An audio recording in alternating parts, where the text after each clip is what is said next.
একটা দৃশ্য একটু চিন্তা করে দেখেন তো, আগামী নির্বাচন যদি হয়, আমি তো সবসময় বলি এই নির্বাচনে বহু খেলা এখনো বাকি আছে। এই নির্বাচনটা হইলে পরে ওটার ব্যালট পেপার একটা তো হবে। এই ব্যালট পেপারটা তো এমনি বিচিত্র একটা ব্যালট পেপার হবে, 2-3 রকমের ব্যালট পেপার হবে, ইয়েস নো ভোটের ব্যালট পেপার হবে, ইয়েস এর ভেতরে আবার আরো ইয়েস নো আছে। তার মধ্যে যদি ব্যালট পেপারের মধ্যে নৌকা প্রতীকটা থাকে, তাহলে সিনেমাটা কি হইতে পারে? মানে আওয়ামী লীগ নাই, আওয়ামী লীগের ইলেকশন করতে দিল না, আওয়ামী লীগের নিবন্ধন নাই, কিন্তু ব্যালট পেপারের নৌকা প্রতীক আছে। বিতিকিচ্ছির অবস্থাটা কি তৈরি হবে? আমার তো ধারণা যে বাংলাদেশের বহু নির্বাচনী আসনের হিসাব পাল্টে যাবে শুধু নৌকা প্রতীকটা থাকলে। মানে ওই প্রতীকে এমন পরিমাণ কিছু ভোট পড়বে, যে ভোটটা নৌকা প্রতীক না থাকলে হয়তোবা কেউ না কেউ XYZ পাইতো, পায়া নির্বাচনের পরিস্থিতি চেঞ্জ হতো। আচ্ছা, মোদ্দা কথায় যাই, ঘটনাটা ঘটছে অন্য জায়গায়। বাংলাদেশের নির্বাচন কমিশনই একটা ঘটনা ঘটাইছে। সেই নির্বাচন কমিশন প্রবাসীরা ভোট দিতে পারবেন, প্রবাসীদের ভোটের জন্য যে পোস্টাল ব্যালট ছাপিয়েছে, সেই পোস্টাল ব্যালটে যে 120টা প্রতীক রাখা হয়েছে, সেই 120টা প্রতীকের মধ্যে নৌকা প্রতীক আছে। এটা নিয়ে পত্র পত্রিকায় নিউজ হয়েছে, তারা বলছে, খবর যেটা প্রকাশ হয়েছে, যে সেখানে 120টার মধ্যে 56টা বিভিন্ন দলের বোধহয় দলীয় আরো স্বতন্ত্র প্রতীক আছে, এবং সেখানে নৌকা প্রতীকটা আছে।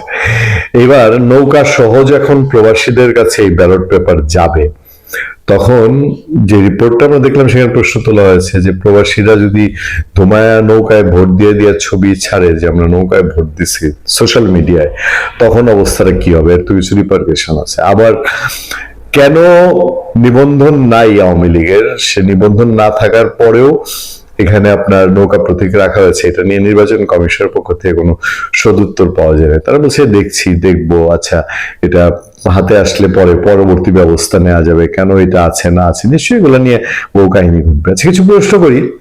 ধরেন যদি সত্যি এরকম হয়, বিশ্বরে বোঝানোর জন্য, বোকা বানানোর জন্য নির্বাচনে আগে আগে বাংলাদেশে আওয়ামী লীগের যে নিষেধাজ্ঞার কথা বলা হচ্ছে, সেই নিষেধাজ্ঞা তুলে নেওয়া হলো, আওয়ামী লীগ ইলেকশন করলো কি করলো না, আনুষ্ঠানিকভাবে দলীয় সিদ্ধান্ত নিল কি নিল না, এটা পরের বিষয়।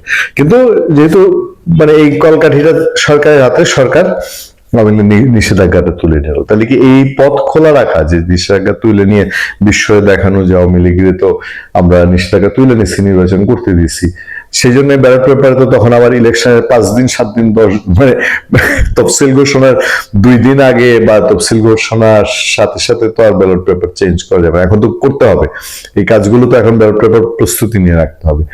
আরো কাহিনী আছে।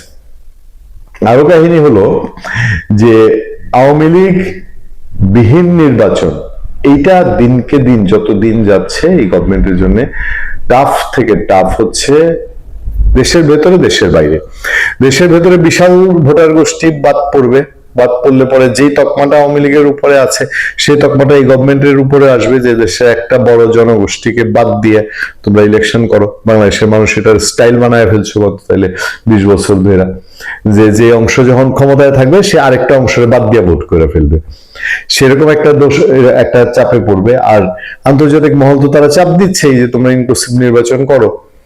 ইনক্লুসিভ নির্বাচনের মধ্যে দিয়ে আওয়ামী লীগের মানুষ যদি তাদেরকে নাকচ করে দেয়, তাদেরকে বলে যে তারা একটা আসনও পাবে না, তাহলে তো আরো সত্যিকারের প্রমাণ হয়ে যায় একটা একেবারে নিরপেক্ষ লেভেল প্লেইং ফিল্ড সেরকম হইলে পরে। এখন খটকাটা কোথায় লাগছে? খটকা দেখেন, এক জাতীয় পার্টি, এই জাতীয় পার্টি এখন যে সিনারিও আছে, যদি তফসিল ঘোষণার পরে এই সিনারিও থাকে, এই জাতীয় পার্টি ইলেকশনে অংশ নেবে, এই প্রশ্ন রয়ে গেছে না শক্তিশালী ভাবে।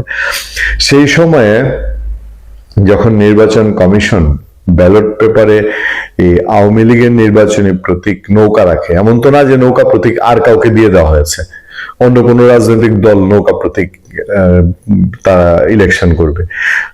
নৌকা এবং আওয়ামী লীগ দুটা সমান্তরাল, এবং বাংলাদেশে বহু ভোটার আছে, বিপুল সংখ্যক ভোটার, তারা আওয়ামী লীগ এবং নৌকা তারা সমান্তরাল, তারা এর বাইরে ভোট দিতে অভ্যস্ত না। এটা বিএনপির ক্ষেত্রেও, বিএনপি তো এরকম বহু ভোটার আছে, মিডল এজ বয়স্ক ভোটার আছে, ধানের শীষের বাইরে তারা ভোট দিবেন, এটা বাংলাদেশের রাজনৈতিক কালচার। তো এখন সেই নৌকা প্রতীক যদি রয়েই যায় শেষ পর্যন্ত, তাহলে এই নির্বাচন আস্তে আস্তে, আমি যে বলি যে নির্বাচন আস্তে আস্তে জল আরো বহু দূর গড়াবে। একটা দুইটা বিষয় তো না। আজকে আমি একজন রাজনৈতিক ব্যক্তির সঙ্গে আলোচনা করছিলাম, খুবই সিনিয়র রাজনীতিবিদ, বাংলাদেশের বর্ষিয়ান রাজনীতিবিদ। তো প্রশ্ন করলে পরে আমি তিনি বলছেন যে নির্বাচন তো মনে তফসিল ঘোষণা করছে, হয়ে যাবে। আমি তো বললাম হয়ে তো যাবে, কনফিডেন্ট তো পাই না। তুমি বললো এইটা তো ঠিক বলছো, কনফিডেন্ট তো পাই না। যে এই যে কালকে পরশু যাব সমাবেশ করতে, সমাবেশ করে বক্তৃতা দিয়ে এসব মনে হবে নির্বাচনটা কি হবে। তারপরে আস্তে আস্তে প্রচারণা চালাবো, তাও মনে হবে নির্বাচনটা কি হবে। ভোটের দিন ভোট দিয়ে এসব মনে হবে নির্বাচনটা কি হবে। ভোট শেষ হইলে পরে মনে হবে ফলাফলটা কি প্রকাশ হবে। আমি বললাম আরো একটু বাকি আছে, সেটা হলো ভোট শেষ হওয়ার পরেও ক্ষমতা হস্তান্তরটা কি ঠিক মতো হবে। তো কনফিউশন গিয়ে এই মাত্রায় পৌঁছেছে, এবং এই দেশে বর্তমানে ডক্টর ইউনূস সরকার যেই সিচুয়েশন তৈরি করেছে 16 মাসে এনে, বাংলাদেশে কোনো মানুষ বুকে হাত দিয়ে বলতে পারে না। ইভেন আমার তো মনে হয় যে এই সরকারের যারা একেবারে ডক্টর ইউনূসের অন্তর্যামী ছাড়া, মানে ডক্টর ইউনূসের অন্তর বোঝা ছাড়া আর কোন মানুষ অবশিষ্ট আছে যিনি কনফিডেন্ট যে হ্যাঁ চোখ বন্ধ করে একটা ভোট হচ্ছে এবং এই সরকার বিদায় নিচ্ছে, নতুন সরকারের হাতে ক্ষমতা দিচ্ছে। ফলে এই যে চট করেই পোস্টাল ব্যালটে নৌকা চলে আসাটা, এটা খুব সহজ হিসাবে মিলাতে ইচ্ছে করে না।